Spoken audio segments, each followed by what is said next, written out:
നമ്മുടെ കയ്യിലുള്ള നാടൻ റംബുട്ടാനാണ്. നമ്മൾ കുരു പാവി മുളപ്പിച്ച തൈയാണ്. അപ്പോൾ ഇതിൻ്റെ വിശേഷങ്ങളാണ് ഇന്നത്തെ വീഡിയോയിൽ. നമുക്ക് ചെടികളോടൊക്കെ ഇഷ്ടമുള്ളത് കൊണ്ട് നമ്മൾ മുൻപൊക്കെ എന്ത് കാണുമ്പോഴും അതൊക്കെ നടാനും പരിചരിക്കാനൊക്കെ നോക്കും. അങ്ങനെ ഒരു 10-12 കൊല്ലം മുമ്പ് വെച്ചൊരു തൈയത്. അപ്പോൾ ഉണ്ടാവുമെന്ന് വെച്ചിട്ടൊന്നുമല്ല, നമ്മളന്ന് അങ്ങനെ ചെയ്ത് നോക്കിയെന്ന് മാത്രം. പക്ഷേ ഇതൊരു 8 വർഷം കഴിഞ്ഞപ്പോൾ ഇത് കായ്ച്ചു. ഒരു 10-25 കായ നമുക്ക് കിട്ടി. അത്യാവശ്യം മധുരം ഒക്കെ ഉണ്ടായിരുന്നു കായ്ക്ക്.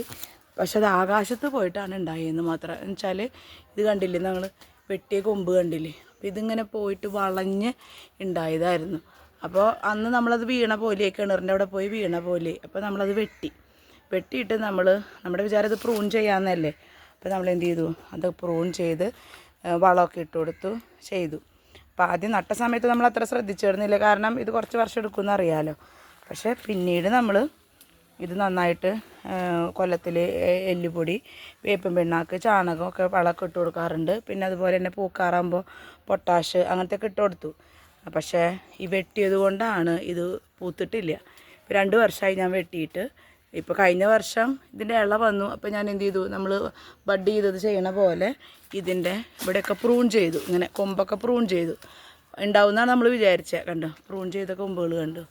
നമ്മൾ ഗ്രാഫ്റ്റ് ചെയ്ത് വാങ്ങിച്ചതൊക്കെ ആണെങ്കിൽ പ്രൂൺ ചെയ്താൽ ഉണ്ടാവും. പക്ഷേ ഇത് ഉണ്ടായില്ല. ഇപ്പോൾ രണ്ടാമത്തെ വർഷം ഉണ്ടായില്ല. ഇതിപ്പോൾ 3ാമത്തെ വർഷമാണ്. ഈ പ്രാവശ്യം ഉണ്ടാവുമെന്ന് തോന്നുന്നു. അപ്പോൾ നമ്മൾ നാടൻ ഇതുപോലെ റംബുട്ടാൻ തൈ, അതായത് കുരുവിൽ നിന്ന് മുളച്ച റംബുട്ടാൻ തൈ ഉള്ളവർ ഒരിക്കലും ഇതിങ്ങനെ വെട്ടരുത്. കാരണം വർഷങ്ങളെടുക്കും പിന്നെ ഉണ്ടാവാനായിട്ട്. ഇത് നമ്മൾ കവറൊക്കെ കെട്ടിയിട്ടുണ്ടായിരുന്നു, പിന്നെ അത് ദ്രവിച്ച് പോയതാണ്. ഇപ്പോൾ കുഴപ്പമില്ല, ഇനി വെള്ളം ഇറങ്ങേണ്ട പ്രശ്നമൊന്നുമില്ല. അപ്പോൾ എവിടെയാണ് വെട്ടി വെച്ചാൽ അവിടെയാണ് ഇള വന്നിട്ടുള്ളത്. താഴത്തൊന്നും അധികം ഇള വന്നിട്ടില്ല. ഉണ്ട്. അപ്പോൾ ചെടി നല്ല ശക്തി തന്നെയാണ്. നന്നായിട്ട് അന്ന് പൂത്തുണ്ടായിരുന്നു. പക്ഷെ കുറച്ച് കായേ ഉണ്ടായുള്ളൂ എന്ന് മാത്രം. അപ്പോൾ നമ്മളിതിന് ചെയ്യാൻ പോകുന്ന കാര്യങ്ങളെന്ന് പറയണത്, നമ്മളിതേപ്പോൾ ഇത് ഇറച്ചി കഴുകിയ വെള്ളമാണ് കണ്ടോ. അപ്പോൾ ഇതിങ്ങനെ ഒഴിച്ചു കൊടുക്കുക. പിന്നെ നിങ്ങൾക്ക് നോക്കിയാൽ കാണാം, ഇതാ കണ്ടോ, പച്ചക്കറിയുടെയൊക്കെ വേസ്റ്റുകൾ ഞാൻ ഇതിനിട്ട് കൊടുക്കും. അല്ലാണ്ട് പ്രത്യേകിച്ച് വളമൊന്നും ഇപ്പോൾ ഇട്ട് കൊടുക്കാറില്ല. എന്നിട്ട് പിന്നെ ചകിരിയൊക്കെ അതിൻ്റെ കടക്കിലായിരുന്നു മഴക്കാലത്ത്. പിന്നെ ഈ മഴക്കാലം മാറിക്കഴിഞ്ഞാൽ നമ്മളിത് മാറ്റണം എന്താണെന്ന് വെച്ചാൽ, അത് ഏത് ചെടിയുടെ അല്ലെങ്കിൽ മരത്തിൻ്റെയോ കടക്കിൽ ഇങ്ങനെ കട മുട്ടിയിട്ട് നമ്മളിത് ഇത്ര ചേർത്തി നമ്മൾ ഇടാൻ പാടില്ല. കടയുടെ ഇത് ചേർത്തിയിട്ട് നമ്മൾ ഇടാൻ പാടില്ല. കുറച്ച് നീക്കിയിട്ട് വേണം ഇട്ട് കൊടുക്കാനായിട്ട്. ഇങ്ങനെ ഇത്ര ദൂരത്തിൽ കണ്ട ഈ ഒരു അകലത്തിൽ വേണം നമ്മൾ മൾച്ചിങ് എന്നൊക്കെ പറയും, പൊതി ഇടുക എന്ന് വെച്ചാൽ ഇട്ട് കൊടുക്കുക. പിന്നെ റംബൂട്ടാൻ്റെ വേരിൻ്റെ പ്രത്യേകത കണ്ട് ഇങ്ങനെ പൊങ്ങി വേര് വരും എപ്പോഴും. നന്നായിട്ട് ആവശ്യമുണ്ട്. പിന്നെ നനച്ചു കൊടുക്കാനുള്ള സമയമായി. അപ്പോൾ നമ്മൾ ഇങ്ങനെ ചെയ്യണം. ഇനി നമ്മൾ എന്താ ചെയ്യേണ്ടത് വെച്ചാൽ, ഇപ്പോൾ നമ്മൾ മീനിൻ്റെ ഒക്കെ വേസ്റ്റ് ഉണ്ടെങ്കിൽ അത് നമ്മളിങ്ങനെ ഒരു കുഴി എടുക്കുക. ഇങ്ങനെ കുഴി എടുത്തിട്ട് നമ്മൾ അതിൽ കുഴിച്ചിട്ടിട്ട് മൂടി കഴിഞ്ഞാൽ അത് പതുക്കെ വലിച്ചെടുത്തോളും. അപ്പോൾ നമുക്ക് വേസ്റ്റ് ഡിസ്പോസൽ ചെയ്യാനുള്ള ബുദ്ധിമുട്ടും പോയി. നമുക്ക് എല്ലുപൊടി വാങ്ങിച്ചിടേണ്ട കാര്യമില്ല. അപ്പോൾ നമ്മൾ മാസത്തിൽ 2 മാസമൊക്കെ കൂടുമ്പോൾ അങ്ങനെ ചെയ്യാം. പിന്നെ ഇറച്ചി കഴുകിയ വെള്ളം ഒഴിക്കാം.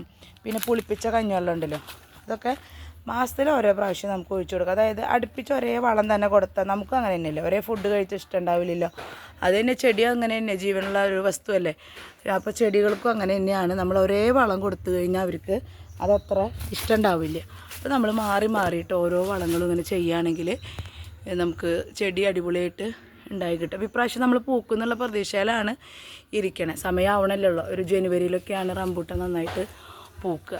അപ്പോൾ നമ്മൾ അതിൻ്റെ വീഡിയോ പൂക്കുമ്പോൾ കാണിക്കുന്നതായിരിക്കും. അപ്പോൾ നമ്മൾ കുരുവിൽ നിന്ന് മുളപ്പിച്ച റംബൂട്ടാൻ ഉണ്ടാവും എന്നുള്ള കാര്യം ഉറപ്പാണ് കേട്ടോ. പിന്നെ ഇതിൻ്റെ ഇലയുടെ ഒരു പ്രത്യേകതയാണ്. നമ്മൾ പറയില്ലേ, ഇപ്പോൾ അതിൽ എല്ലാ കുരുവിൽ നിന്ന് മുളച്ചത് ഉണ്ടാവില്ല. ഞാൻ അങ്ങനെ പറഞ്ഞെങ്കിലും അതിൽ ആണും പെണ്ണും ചെടികളുണ്ട്.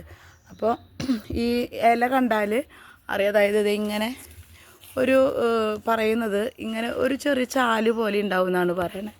ഈ റംബൂട്ടാൻ്റെ ഇലയ്ക്ക് നല്ലോണം ഇങ്ങനെ മലർന്നിരിക്കുന്ന ഇല ആണെങ്കിൽ അത് പൂക്കില്ല, അത് ആണായിരിക്കും. ഇങ്ങനെ ഒരു ചാല് പോലെ ഇതിപ്പോൾ ഇത്തിരിയും കൂടി ഒരു ഷേപ്പ് ഉണ്ട്. ചിലർ നോക്കിയിട്ട് പറഞ്ഞതാണ് കേട്ടോ, എനിക്ക് വലിയ പിടിയില്ല അതിനെ പറ്റിയിട്ട്. പക്ഷെ അങ്ങനെ പറയുന്നുണ്ട്. അപ്പോൾ ഇതിൻ്റെ ഇലയ്ക്കൊക്കെ ഒരു ചാല് പോലെയുണ്ട്. ചിലത് നന്നായിട്ട് ഇങ്ങനെ മലർന്നാട്ടത്ര ഇരിക്കുക, അത് ആണായിരിക്കും. പിന്നെ വെട്ടരുത്, അതൊരു മെയിൻ കാര്യമാണ്. എൻ്റെ അനുഭവമാണ് പറയണത്. നാടൻ റംബൂട്ടാൻ നമ്മൾ വെട്ടരുത്. പ്രൂൺ ചെയ്തിട്ട് ഒരു കാര്യമില്ല, പ്രൂണൊന്നും അതിന് ആവശ്യമില്ല. കാരണം അത് സ്വാഭാവികമായിട്ട് വളരുന്നൊരു ചെടിയാണ്. അപ്പോൾ അതിന് വലിയ ബുദ്ധിമുട്ടൊന്നുമില്ല. ഗ്രാഫ്റ്റ് ചെയ്തതാണ് അല്ലെങ്കിൽ ബഡ് ചെയ്തതാണ്. ഇങ്ങനെ പ്രൂൺ ചെയ്ത് കൊടുക്കേണ്ട ആവശ്യം. കാരണം നമുക്ക് 2 വർഷമായിട്ട് ഇത് പൂത്തിട്ടില്ല. അത് അതിൻ്റെ ഒരു ഡിഫക്റ്റാണ്, ഞാൻ വെട്ടിയത് കൊണ്ടുള്ളൊരു ഡിഫക്റ്റാണ്. ചെടി നല്ല ഉഷാർ തന്നെയാണ് കേട്ടോ, വേറെ കുഴപ്പങ്ങളൊന്നുമില്ല. അപ്പോൾ ഇതുപോലെ നിങ്ങളൊന്ന് ചെയ്ത് നോക്കൂ. നിങ്ങൾക്ക് ഉപകാരം ഇല്ലെങ്കിലും ആർക്കെങ്കിലും ഇതുപോലെ ഉപകാരമുണ്ട്. അപ്പോൾ നിങ്ങൾ ഷെയർ ചെയ്യാനും മറക്കരുത്, സബ്സ്ക്രൈബ് ചെയ്യാൻ ഞാൻ ഒന്നും കൂടി പറയണു. അപ്പോൾ മറക്കരുത് കേട്ടോ. അപ്പോൾ ഓക്കേ.